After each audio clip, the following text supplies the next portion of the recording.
Hey guys, it's Brad here again. Today we're going to do a quick overview of some of the equipment that I use in the fish room. So just a quick look at my 35-gallon Hex Convict cichlid grow-out tank.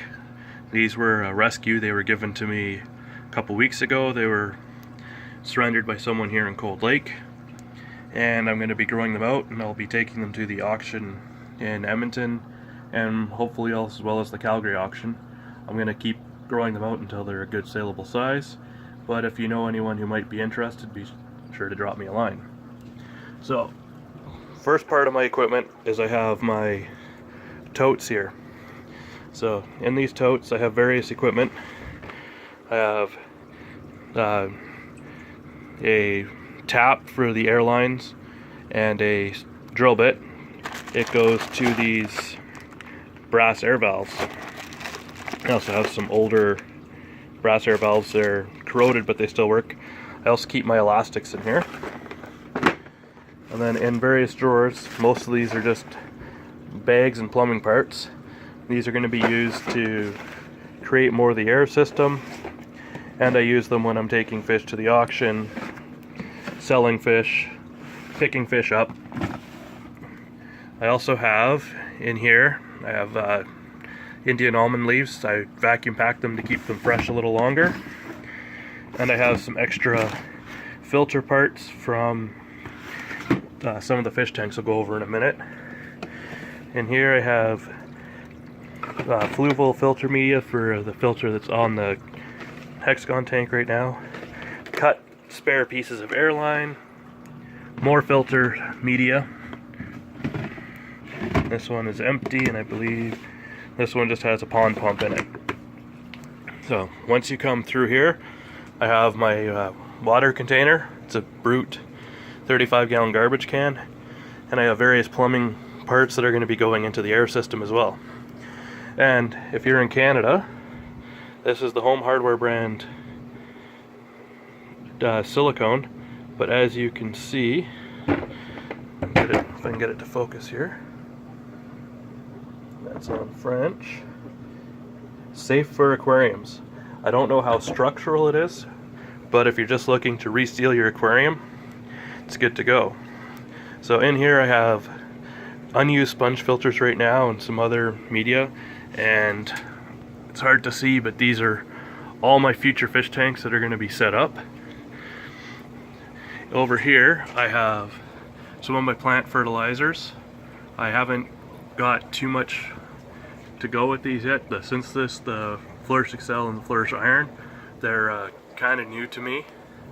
I also have some NLS flake food that I feed the guppies. I have a bag of snowflake food, which is going to be for the shrimp when I get around to ordering in some shrimp.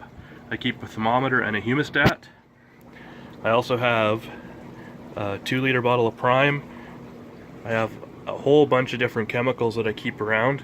My primary food is Northfin food. So this is veggie formula.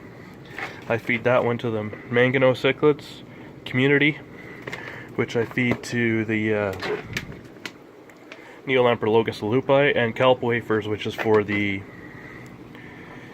plecos and other algae-eating fish. I also have a twist tie here, and I use that to clean out inside the airline. On the it's kind of hard to see. Let's see if I can get it into some light here. But inside these airlines, this one's actually even clogged up a little. Sorry, I can't get it to focus on the... There we go. So inside these airlines, they'll clog up, and it will actually stop the bubbles. So what I'll do is I'll use that when I notice the bubbles are slowing down, and I'll take the airline off, and I'll poke out the debris from in there. I also have one of the best inventions that I found while I was in Ontario. It is a milk jug pitcher. It is way easier and more efficient to use a milk jug pitcher than it is to use specimen containers. I love them. Unfortunately, now that I'm back out in Alberta, we don't have bags of milk, so I'm going to have to try and order some more online. And down on the bottom shelf here, I have a bunch of extra wood. as far as chemicals go that I keep in the fish room, a must, white vinegar. It's the best cleaning agent for cleaning off your glass. I also keep muriatic acid. Now, I don't use it very often, and you have to make sure you use it in small doses. It is an environmental hazard, so you want to dilute it as much as you can before you use it. I use it to remove calcium stains. So in the tanks that are currently set up, there's 2 racks. They do look different, one's brown, one's blue. I don't have the metal stand for the one set of racks, but they're both Dutch Aquarium Systems store display racks. These ones are older, from probably the 80s. The brown ones, I've removed the filter boxes from them. I still use the light fixtures that came with them, and they're a little more beat up. I don't have the covers to go on them. These ones over here are a little bit newer. They're from the 2000s or 90s. They have filter boxes, air-driven filters. And inside here, oh, sorry for the glare, guys. I use the filter media. I found that I can't split the air off onto those. It won't drive the filters if I do. I also use some of the lights that came with them.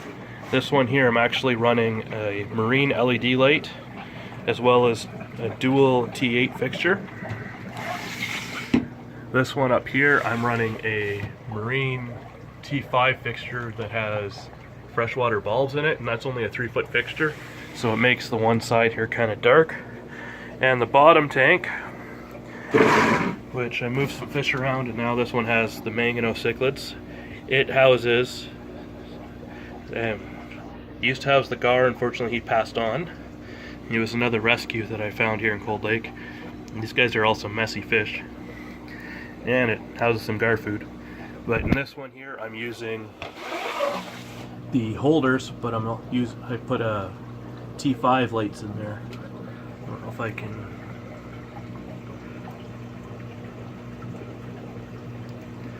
So they don't show up the best, but they're Hagen T5 bulb holders.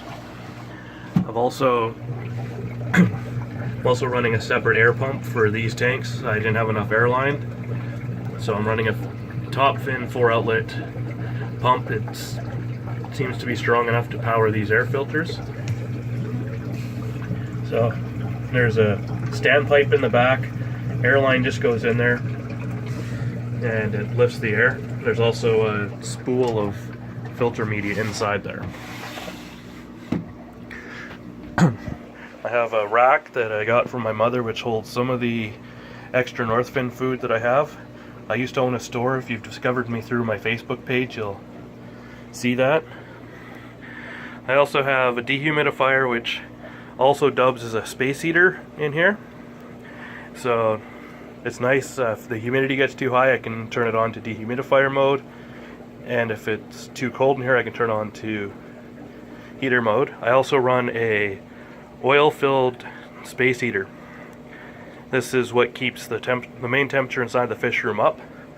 To be able to help keep it up, I have 2 windows in the fish room. So I have this one over here, and there's one which you can see in the back there. These windows, I insulated them with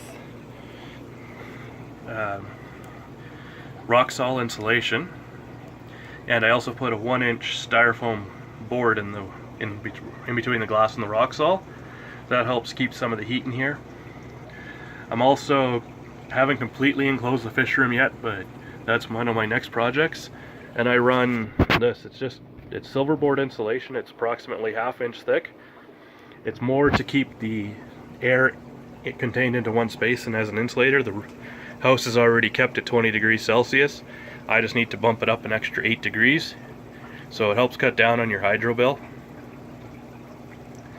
So if you guys have any more comments or questions about the fish room, feel free to ask. And if you haven't already, feel free to subscribe, comment, and like. Thanks. See you guys next week.